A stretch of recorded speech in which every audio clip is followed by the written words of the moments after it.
अरब में 7 साल, भाग संख्या 2। प्रथम परिच्छेद। कराची से लेकर मक्का मदीना हजाज के वृत्तांत। खंड पहला। लाहौर से प्रस्थान। रात्रि के 10 बजे का समय था। आकाश में बादल छा रहे थे और कुछ कुछ बूंदी भी पड़ रही थी। मुझे कुछ आवश्यक कार्य था, इसलिए वर्षा का विचार न करते हुए भी अपने मकान से निकलकर दयानंदोपदेशक विद्यालय गुरुदत्त भवन में अपने पूज्य आचार्य श्री स्वामी स्वतंत्रदानंद जी महाराज की सेवा में उपस्थित हुआ। पूज्य आचार्य जी ने कहा, दुख बीमारी से न मरकर किसी कार्य को करके मरना चाहिए। अरब में वैदिक धर्म प्रचार करने को कहा और पूछा, क्या अरब में जाकर यह पता लगा सकते हो कि हम किस प्रकार वहां वैदिक धर्म का प्रचार कर सकते हैं? परंतु सभा से किसी प्रकार की सहायता नहीं मिलेगी। सहसा श्री स्वामी जी महाराज की आज्ञा सुनकर मैं हैरान रह गया कि किस प्रकार अरब जैसे देश में पैदल चलकर बिना किसी सहायता के प्रचार कर सकूंगा।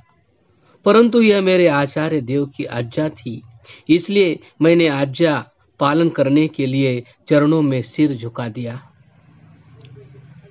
गुरुदेव ने प्रसन्न होकर आशीर्वाद देते हुए कहा, परमात्मा पर विश्वास रखो और कल ही चले जाओ। प्रत्येक बंदरगाह से मुझे पत्र लिखते रहना। मैंने उसी समय तैयारी आरंभ कर दी।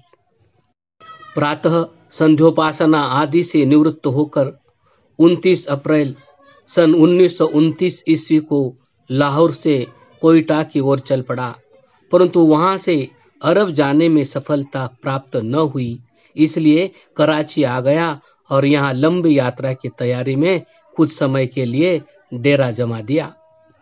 यहाँ मैं मोहल्ला खड्डा में ठहरा।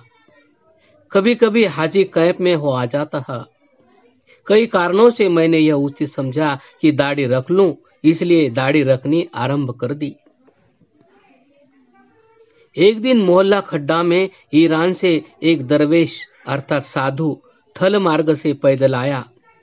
उससे ज्ञात हुआ कि मक्का तक पैदल चलने का भी मार्ग है। यह दरवेश शिया संप्रदाय का था। उसने मुझे शिया समझते हुए पूछा कि तुम शिया हो या सुन्नी? मैंने हंस के उत्तर दिया, न शिया न सुन्नी, दबड़ घुसन्नी। यह सुनकर वह भी हंस पड़ा और इसके पश्चात बहुत देर तक हमारी बातें हुई। वह भूखा था। मैंने उसे खाना खिलाया। मेरे पास भी अब पैसा न था। उसने कहा कि रुपया मिल सकता है यदि मैं कुछ सहायता करूं। उसने मुझे शहर चलने के लिए कहा। हम दोनों ने वहां से चलकर एक मालदार मुसलमान के घर के सामने डेरा डाल दिया। यह शाम का समय था। जब आधी रात हुई और संसार सो रहा था, उस समय तस्बीह हाथ में लेकर फकीर साहब ने रोना चिल्लाना आरंभ किया। जब बहुत शोर मचा तो मोहल्ले के लोग जाग पड़े। पहरे वाली सिपाही भी आ गए। लोगों के पूछने पर वह कुछ उत्तर न देता था, वरन और अधिक कोलाहल करता था। मुझे उसने पहले से ही सिखा दिया था कि 22.5 रुपए मांगना। मैंने दरवेश साहब का आदेश लोगों को सुना दिया। वह चिल्लाता था, ऐ लोगों, तुम मर जाओगे, तुम्हारी औरतें मर जाएंगी, तुम कब्र में जाओगे, मैं गुलशन की सैर करूंगा। इतने में सामने वाले मकान से निकलकर एक औरत ने 22.5 रुपए फकीर को दिए। वह रुपए लेकर बड़ी दुआएं देने लगा। फिर उसी समय उसने सबके सामने मुझे 11.25 रुपए गिन दिए और वहां से बोरिया बिस्तर उठाकर एक दूर गली में डेरा जमा दिया। वहां भी उसने उसी प्रकार कोलाहल मचाना आरंभ किया। 22.5 रुपए दो और एक लड़का लो। लोगों ने उसे पागल समझा और कुछ भी भेंट न किया। आखिर इस प्रकार रात्रि व्यतीत हो गई और दिन निकल आया। प्रातः हम चाय के होटल में गए और चाय पी और दरवेश साहब ने मुझे अरब जाने के लिए पैदल का रास्ता दिखा लिया। मेरे पास अब पैसे भी हो गए थे और मार्ग का ज्ञान भी, इसलिए मैंने अब अरब चलने की तैयारी कर दी। वह चरस पीने लगा और मैंने उससे विदा मांगी। मार्ग में एक दुकानदार से एक लिफाफा मोल लेकर स्वामी जी महाराज को पत्र लिखा कि आज 29 अगस्त 1929 ईस्वी को कराची से अरब को चल पड़ा हूँ। कराची से मघापीर को लारियां जाती है। मैं 4 आने देकर लारी में बैठा और मघापीर जा पहुंचा। यहाँ पर एक गर्म पानी का स्रोत है। यह इतना गर्म है कि इसमें हर एक मनुष्य एकदम नहीं घुस सकता। पास में एक ठंडे जल का स्रोत भी है। लोग दोनों स्रोतों के जलों को मिलाकर तब स्नान करते हैं। कराची से हिंदू मुसलमान पर्याप्त संख्या में यहाँ स्नान के लिए आते हैं।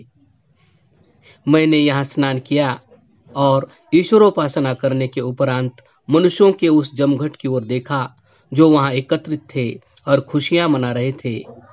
परंतु मेरे मन की विचित्र अवस्था थी। भारत माता की गोद छोड़ने का विचार, प्रिय मित्रों और संबंधियों की आकृतियां मेरे मस्तिष्क में चक्कर काट रही थी। परंतु सबसे ऊपर था पूज्य आचार्य की आज्ञा पालन का व्रत, जिसे मैंने पूर्ण करने का निश्चय कर लिया था। मैं यहाँ से आगे चल दिया और कराची को नमस्कार की। 6 घंटे चलने के पश्चात मैं हब नदी के तट पर आया। यह नदी गहरी नहीं है। इस पर से ऊंट, बैल और मनुष्य बिना नाव के पार हो जाते हैं। मैं भी नदी लांग गया। नदी पार एक छोटा सा गांव और थाना है जो हब नदी के नाम से विख्यात है। यहाँ पर थानेदार साहब ने पासपोर्ट के लिए पूछा। पासपोर्ट होता तो देता। मुझे वापस कराची जाने की आज्ञा हुई। बड़ी कठिनता से दोपहर की कड़ी धूप में यहाँ तक पहुंचा था। लौटना इससे भी कठिन दिखाई दिया। इसलिए मैंने थानेदार साहब से कहा कि शाम होने दीजिए, मैं वापस कराची चला जाऊंगा। उन्होंने मुझे सावधान करते हुए कहा कि तुम कराची से पासपोर्ट लेकर ही आना और इसके बाद इस चौकी पर 15 दिन तक ठहरना। कारण यह था कि सिंध में बीमारी फैली हुई थी, इसीलिए सीमा पार करने वालों को डॉक्टरी परीक्षा के लिए 15 दिन तक क्वारंटीन के लिए ठहरना पड़ता था। थानेदार साहब ने यह भी बतलाया कि इस चौकी से छिपकर भागने का दुस्साहस न करना, क्योंकि यदि यहाँ से भागकर दूसरे थाने पर पकड़े गए तो गोली से उड़ा दिए जाओगे। यहाँ से डर मारा उरमारा तक 17 चौकियां है। इस पहली चौकी पर बिना पासपोर्ट वाले को लौटा दिया जाता है। दूसरे थाने में पकड़े जाने पर गोली मार दी जाती है, क्योंकि उस पर किसी अन्य राष्ट्र का जासूस होने का संदेह किया जाता है। मैंने यह सब सुना और अरब जाने की तैयारी आरंभ कर दी। तब वहां पर मैंने एक दुकानदार से कुछ कपड़ा मोल लिया, जिससे एक सफरी थैला बनाया। उसमें एक सिल्वर की देगची और कुछ चावल, आटा, चाय, चीनी, नमक, मिर्च, दियासलाई और एक शीशी घी लिया। कुछ बिस्कुट भी लिए और खाना पकाने का सब सामान थैले में रख दिया। हाथ में एक लाठी और एक केटली अर्थात चायदान ले ली। पानी एक कपड़े की मश्क में उठा लिया, क्योंकि इसमें पानी ठंडा रहता है। सूर्य छिपने को था कि थानेदार साहब ने मुझे कराची वापस जाने को कहा। मैं वहां से वापस चला। जब अंधकार छा गया तो मैं हब नदी के किनारे पहुंच गया और नदी का किनारा पकड़कर गांव और शहर को छोड़कर 2 मील उत्तर को चला गया। एक स्थान पर मैंने देखा कि कुत्ते भौंक रहे हैं और थोड़े थोड़े प्रकाश में एक गांव भी दिखाई दिया। रात अंधेरी थी। आकाश में नीले नीले मेघ छाए हुए थे। कोई विशेष सड़क न थी। जंगल में कई प्रकार की झाड़ियां थी। इससे पहले मैंने डीएवी हाई स्कूल में मैट्रिक पास किया था और दयानंद उपदेशक विद्यालय लाहौर में वैदिक धर्म की शिक्षा पाई थी। लाहौर में लगातार कई वर्ष निवास करने से मैं जुराब, बूट, सूट पहनने का व्यसनी हो गया था। लाहौर की साफ और प्रकाशयुक्त सड़कों पर चलने वाले को इस अंधेरे में डर लगने लगा और जो ठोकरें लगी वो मुनाफे में। परंतु मैंने धैर्य को न छोड़ा और पूर्ववत चलता रहा। चलते चलते अर्धरात्रि के समय मुझे वह काफलों वाली सड़क जो कि हब नदी के गांव से सोनमियानी की ओर जाती थी मिल गई। सड़क पा जाने से मैं इतना प्रसन्न हुआ कि चलते हुए गाने लगा। अभी आधा घंटा ही चला था कि 2 सिपाही मिल गए। ये शायद मेरे गाने की आहट पाकर नींद से जग गए थे। उन्होंने मुझसे पासपोर्ट मांगा। मेरे पास पासपोर्ट कहाँ था? हाँ, थैले में से किसी मोटर कंपनी का इश्तिहार निकल आया। इस इश्तिहार में एक तस्वीर भी बनी थी जिसमें एक मनुष्य मोटर के पहिए में हवा भर रहा था। मुझे और कुछ न सूझा तो वही इश्तिहार सिपाहियों के हाथ में दे दिया। बेचारे अनपढ़ तो थे ही, उन्होंने दिया सलाई जलाकर देख ली, परंतु पहचान न सके। बोले, तुम्हारा पासपोर्ट तो ठीक है, परंतु तुमने 15 दिन क्वारंटाइन नहीं की, इसलिए हब नदी को लौट जाओ। मैं वापस लौट पड़ा। अभी 2-4 ही पग चला था कि लौट कर देखा वे सो गए थे। फिर क्या था, मैंने सड़क छोड़ दी और 2 फरलांग की दूरी पर चक्कर काटकर अपनी पुरानी दिशा में चलने लगा। मैं कांटेदार झाड़ियों से गुजर रहा था कि अंधेरा होने से ठोकर लगी और एक छोटे से गड्ढे में गिर पड़ा। गिरते ही मेरी चायदानी का शब्द हुआ और वे सिपाही चौंक कर उठे। उन्होंने आपस में कहा कि जल्दी गोली चला दो, दुश्मन छिपकर भागा जा रहा है। मैंने उनकी आवाज सुन ली और वहीं गड्ढे में ही पड़ा रहा। उन्होंने वहीं से बैठे हुए अंधेरे में ही गोलियां चलानी शुरू कर दी। गोलियां मेरे ऊपर से होकर सामने के पेड़ों में लग रही थी। ये लोग जिधर से आहट पाते हैं वहीं गोली मारते हैं। जहां मेरी चायदानी गिरी थी उसके 6 इंच ऊपर से गोली जा रही थी। मैं गड्ढे में होने के कारण बाल बाल बच गया। थोड़ी देर बाद गोलियां चलनी बंद हो गई और वे आपस में कहने लगे कि वह आदमी न होगा, कोई शेर होगा।